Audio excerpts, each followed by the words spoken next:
nke 24 n'ime ọnwa Mee 2025 wee bụrụ ụbọchị Satọde bịa bụrụ ụbọchị a ji azụ ahịa nkwọ n'ụzọ omenala enwere n'ala Igbo. Mụnwa Imperial Majesty Dr. Ambassador Prosper Chukwuka ezi Igbo gburugburu worldwide eze omeiwu ukwu na-akọpụ ọjị n'ụtụtụ wee na-ayọ ha ayịyọ Chukwu abịama ka ị wepụrụ ụmụ mbụ ndị Igbo mmalịkata alị adaba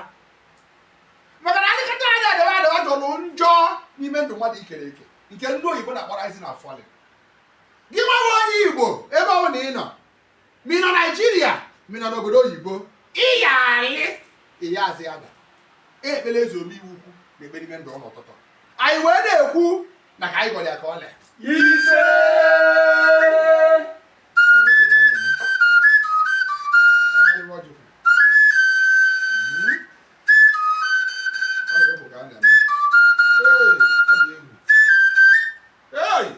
ndị ichie na ọjị nkwurụkwụrụta ibe anyị na-ekwu okwu ewu na anyị alị na anyị aghazi ada anyị na-ekwu okwu ka anyị n'otu ka anyị tadị n'ibe ọbịaligbo anyị na-egbu onwe ya ise anyị na-enye ụlọ ọjị ka anyị na-atụpụ mmịa na aha ndị Igbo niile nọ n'ebe n'ụwa sọtọrọ wee na-ekwuru ya adịla anyị mma n'ụtụtụ ehihie na abalị ise